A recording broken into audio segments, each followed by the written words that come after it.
Netflix o esto.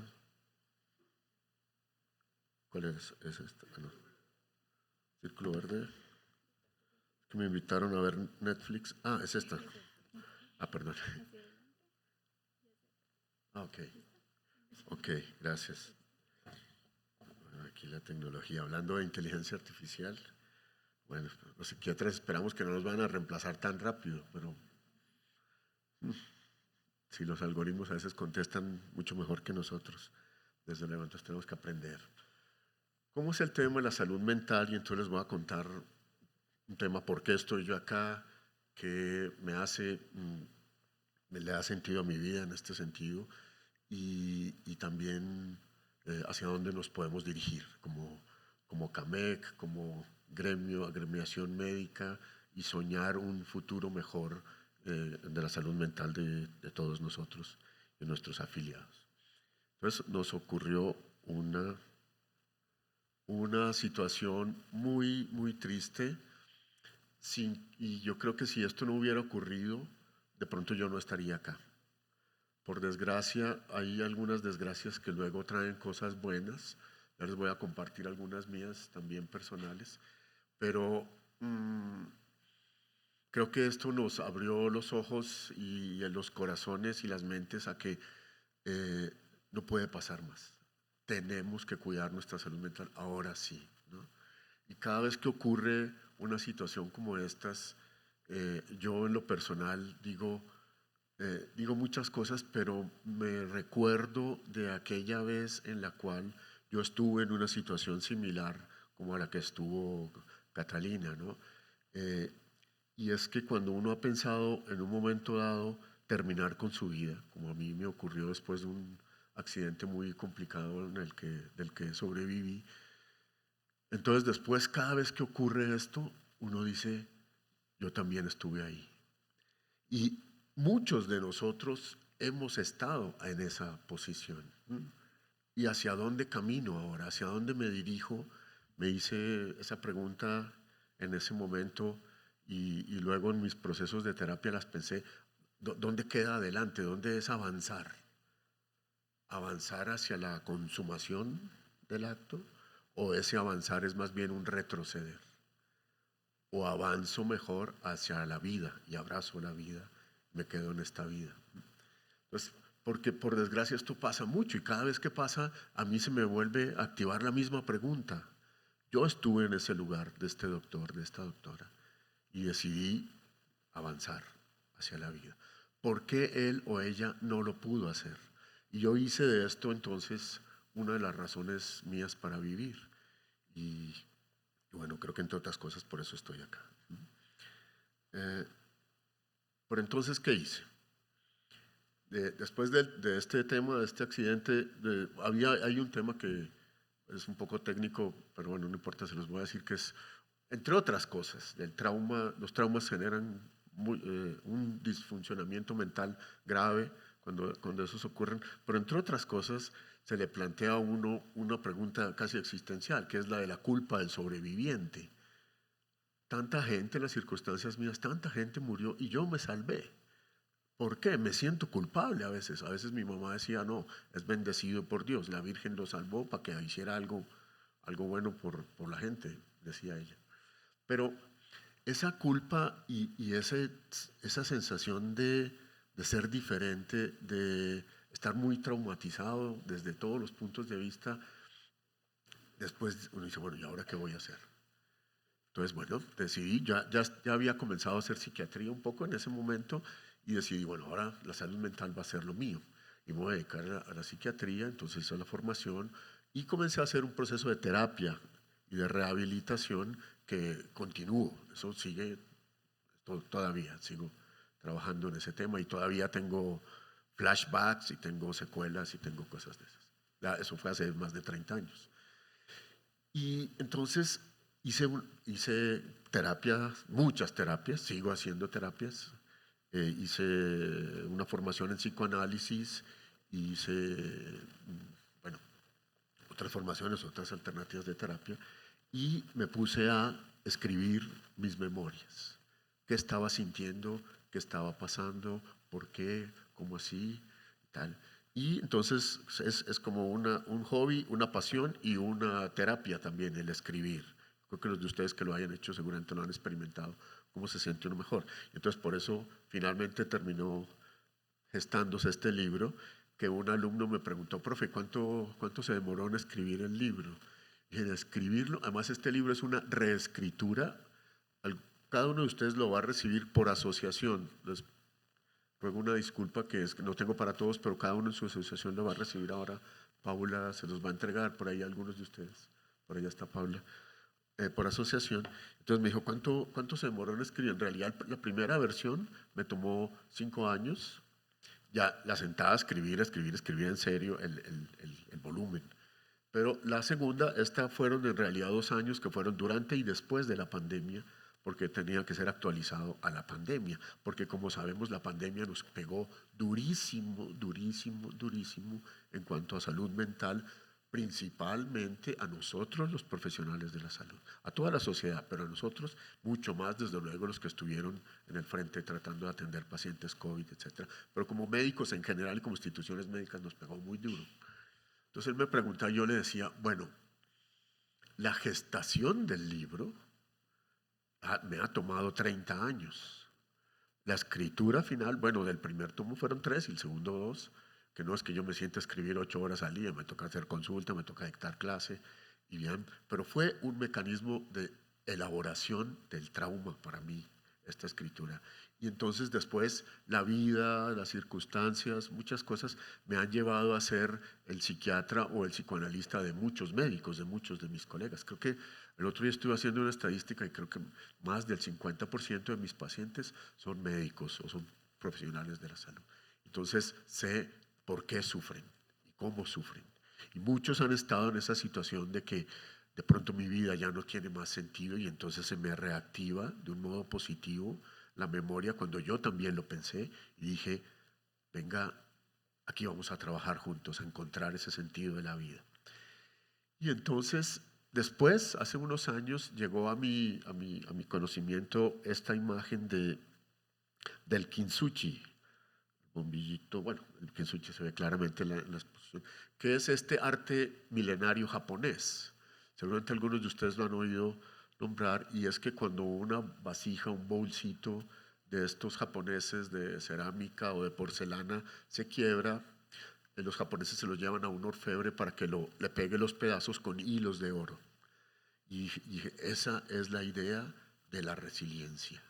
Me voy a quebrar, me quebré, me he quebrado psicológicamente y físicamente muchas veces a lo largo del ejercicio de mi profesión, pero gracias a Dios, a la vida, a mis terapeutas, a mis colegas, a mis amigos, a mi familia, a los equipos de trabajo, ha generado hilos de oro con los cuales me he vuelto a pegar otra vez.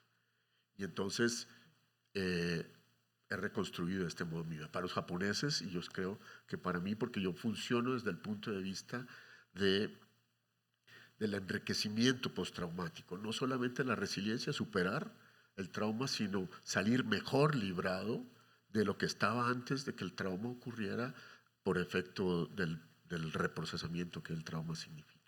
Entonces ahí comencé a armar hilos de oro, terapia, escritura, tal, y bueno, aquí estoy, aquí voy. No soy ningún dechado de salud mental, ni mucho menos, pero bueno, sigo trabajando en el tema.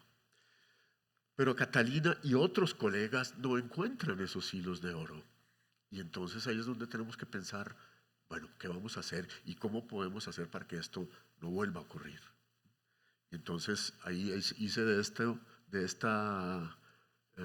objetivo vital una meta en mi vida, y entonces después me puse a estudiar, pero para nadie es desconocido que la estamos pasando realmente mal los médicos. Las estadísticas son muy grandes. Ustedes tienen ahí una hojita de un plegable donde habla de estadísticas recientes de la Asociación Americana de Cirugía y otros de Medscape. No sé si ustedes ven el Medscape, el portal norteamericano donde hace una encuesta anual. Dicen por lo menos el 40% de los médicos como mínimo, varía, hay algunas especialidades y unos años que puede ser incluso el 60% los que están con burnout. Y el burnout es mi teoría, el burnout es una puerta muy inmediata luego a pensar en ideación suicida.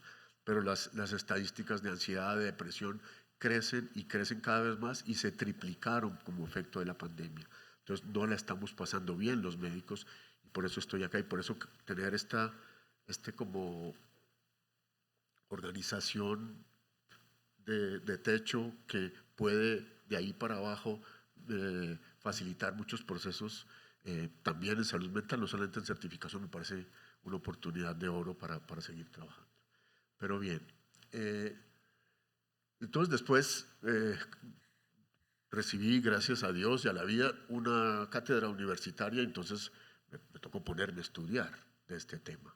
Como lo hice parte de mi vida, entonces dije, venga, esto no puede ser buena voluntad y ayudémonos y démonos abrazos, sino hay mucha ciencia detrás de esto. Y si somos una asociación científica y somos profesores universitarios, no solamente son buenas intenciones y alguien que quiera ayudar, sino tiene que hacerlo basado en la evidencia científica, que es lo que se recoge también en este libro. Entonces puse a estudiar, por lo menos estos 8 investigadores, muchos de ellos tienen 30, 40 años desarrollando programas de bienestar basados en la evidencia científica. Entonces, pues dije, bueno, hay que estudiarlo y hay que ver y, bueno, cómo se puede esto. Entonces ellos crearon unos protocolos que están acá también en el libro y en el programa que nosotros tenemos y ofrecemos, en el cual dicen que por lo menos cuando uno articula estas 8 variables de un modo, digamos, proporcionado y trabaja de alguna manera tanto en una como en la otra, entonces se previenen desenlaces negativos en salud mental. Entonces, ahí es bueno. Entonces, metámoslo también como parte de, no solamente la parte anecdótica, sino la parte científica. Y está avalado que cuando uno trabaja en esos hilos de oro, yo doy fe que en la mayoría de ellos, por lo menos tengo un trabajo más chiquito o más grande y tal. Y es un poco la forma como lo trabajamos, de un modo preventivo, pero también de un modo terapéutico cuando la persona está con un burnout severo. Y luego creamos entonces. Pero esto funciona. La ciencia, para decir uno de cientos de artículos que hay que avalan desde el punto de vista estadísticamente significativo este tipo de prácticas. Entonces aquí hay, eso es un metaanálisis reciente donde dice que un programa como estos disminuye el estrés, disminuye los síntomas de ansiedad y depresión, previene el burnout y aumenta la eficacia en la atención. Por eso, perdón, los organismos que certifican entidades médicas en Estados Unidos le están poniendo atención a esto como un requisito de calidad. Porque los médicos que regulan bien sus emociones, que están alertas, que están despiertos, que están atentos, que manejan unas buenas relaciones interpersonales, les va mejor en su práctica clínica. Y entonces es una inversión muy productiva, incluso desde el punto de vista económico para una institución. Bueno, que estuviéramos mejor ya sería suficiente, pero una inversión en un programa de estos genera incluso dinero para las instituciones que lo votan, porque se ahorran muchos gastos en incapacidades. Hay un drama, hay el 16% de los médicos norteamericanos de más de 40 años están pensando en jubilarse. Ustedes se imaginan que lo decidieran hacer de un día para otro y allá la gente lo puede hacer voluntariamente. Sería una catástrofe para el sistema norteamericano de salud. Y aquí uno que otro estamos pensando más o menos en lo mismo. Entonces, esto funciona. Ahora, digamos, cuando a mí me invitan a hablar de este tipo de cosas, la imaginación a veces se me desborda, ¿no? Una defensa hipomaníaca, y uno dice, pero ¿por qué no hacemos cosas grandiosas? Y es perfectamente posible estando en este techo como en el que estamos ahora, como les digo. Y esta es la Fundación Héroes Lorna Breen. No sé si ustedes conocieron la historia de la doctora Lorna Breen, una jefe de urgencias del Hospital Presbyterian en Nueva York en la pandemia, quien trabajó denodadamente un día tras otro los primeros meses de la pandemia en Nueva York, y luego ella misma contrajo COVID y a partir de eso se generó un trauma psicológico tan fuerte en ella que terminó suicidándose. Eso salió en los medios de comunicación, fue un tema muy complicado, y sus colegas del Presbyterian y sus otros colegas del entorno médico de Nueva York, y eso ha trascendido, crearon una fundación a nombre de ella. Y esta fundación lo que hace es reunir fondos para... ay, perdón, ¿cómo me devuelvo con la cresta? ¿No? El bombillito. Bueno, desarrollar problemas de bienestar basados en la evidencia, generalizarlos en todas las instituciones médicas norteamericanas. Consiguieron dinero, consiguieron un acto, una ley norteamericana que los avala para recaudar fondos, para recaudar dineros con cargo a la reducción de impuestos. Eso toca que se genere una ley allá, y están trabajando muy fuertemente en mejorar la calidad de la atención médica en médicos y profesionales de la salud norteamericanos, y en romper el estigma, que es una de las cosas más complicadas que llegamos a tener, porque Catalina, digamos, tenía a su mano, ella podía caminar una cuadra y tenía un departamento de psiquiatría con 20 psiquiatras listos a ayudarla, pero no usó esos recursos que tenía. Muchos de nosotros tenemos los recursos y no los usamos por un estigma mental que tenemos frente a los trastornos mentales. Y entonces ahí es donde tenemos que romper el estigma, y parte de la Fundación BRIN. ¿Por qué no pensar en algo así en Colombia? ¿Por qué no pensar una institución paralela, CAMEC, o alguien, un organismo que sirva de articulador, nos puede llegar a ayudar enormemente, ¿no? Que realice investigación y divulgación, porque eso no puede ser así de un día para otro, ni solamente con buenas intenciones, pero que publique, que rompa el estigma, que diga que se generen intersociedades, interfacultades, que tramite temas de leyes con las autoridades, que promueva campañas de prevención con el ministerio, etcétera. Se puede que integre la parte académica, porque uno de los momentos de mayor estrés que pasamos, los que tenemos formaciones médicas, es la residencia, incluso el pregrado en muchos casos. 50%, estadísticas dicen que 50% de los estudiantes ya tienen burnout. Los que tienen burnout de estudiantes luego hacen burnout de profesionales. Entonces, el trabajo académico es muy importante, particular investigaciones para seguir trabajando, y el trabajo interinstitucional con otros gremios de salud, con la academia de medicina, con el colegio médico, con otras agrupaciones médicas y tal. Creo que tenemos aquí todo hecho para poder soñar en eso. Y por qué no, por el estilo como hacen los radiólogos, como el estilo hacen con los comités de certificación, generar un sello de certificación. Esta es una institución que cuida su salud mental. Y entonces promover toda una cultura del cuidado de la salud mental en nuestras distintas asociaciones. Yo creo que usted dice, no, está medio delirando, pero no es posible. Si los norteamericanos lo pueden hacer, ¿por qué no lo podemos hacer nosotros? Y aquí estamos todos reunidos, los presidentes, los directores de las asociaciones médicas más importantes del país. Es decir, no es sino ponernos de acuerdo, tener la voluntad política, reunir el dinero. Eso no se hace de un día para otro, tal, pero tenemos la gente, tenemos el know-how, pero necesitamos el recurso y el impulso político para llevarlo adelante. Desde luego, parte de ese programa tiene que incluir un acceso lo más inmediatamente posible a una línea de atención en salud mental. Perdónenme el tema de la exclusividad, a mí no me gustan las exclusiones de nadie, pero ¿por qué no? Es que los médicos sabemos cómo funcionamos nosotros los médicos. Uno no le puede decir a un médico que tiene un cuadro depresivo, mire, llame al 106 y mire a ver qué le dicen. No, llame a la línea de salud mental de CAMEC, que allá hay un psiquiatra especializado que le va a atender en telemedicina mañana. No da espera. Si va a la EPS, los tiempos de espera en las EPS son de 3 meses para una cita por psiquiatría. Pero si va, lo atiende cualquiera o lo atiende un orientador. No, te va a atender alguien especializado en tu salud mental. Y de pronto, una de las cosas que más previene desenlaces negativos en salud mental, no solamente suicidio, es la ayuda de los pares. Más incluso que la ayuda del propio profesional. Entonces va a haber un par tuyo que te va a escuchar, que te entiende, que sabe cómo es tu vida, que te va a solucionar tu problema. Eso no digamos, son unos pesos que hay que conseguir, pero se puede montar de un modo muy fácil y rápidamente, y salva vidas. Allá te van a orientar, allá te van a acoger, nadie te va a juzgar, es anónimo, tu privacidad se va a guardar, ¿no? Y desde luego, como les decía, el estigma es un tema que tenemos que trabajar, ¿no? Esto también es del Journal de Cirugía, para dar un ejemplo. Solo el 26% y el 57% de los cirujanos encuestados dijeron que nunca irían a un psiquiatra, aunque tenían depresión. Y entonces, ¿cómo lo vamos a hacer? Es un tema cultural, es un tema de educación, es un tema de investigación, de contar historias positivas, de, ven, estoy contigo, estoy contigo, estoy contigo, y accede a una ayuda.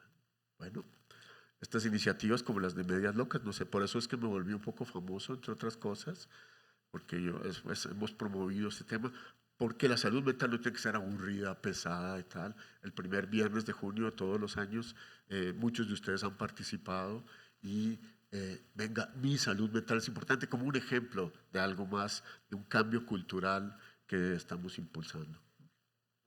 Y desde luego hay que asignarle recursos.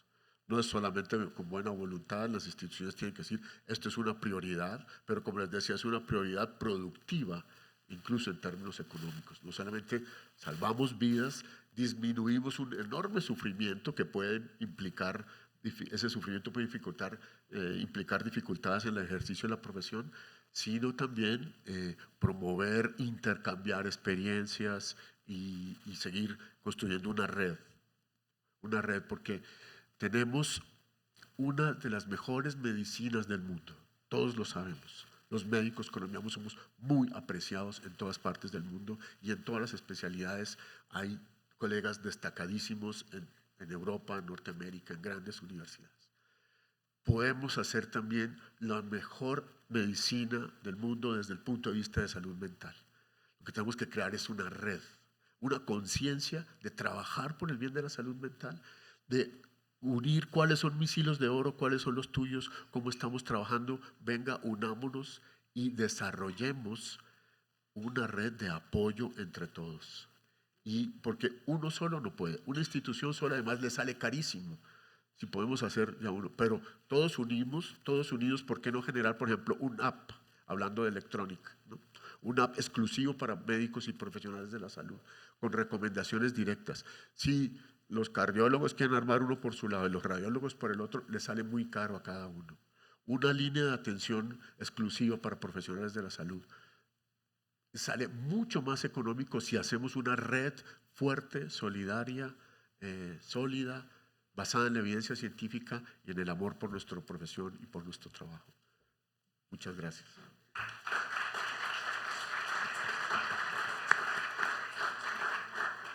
Sí, ya van a servir.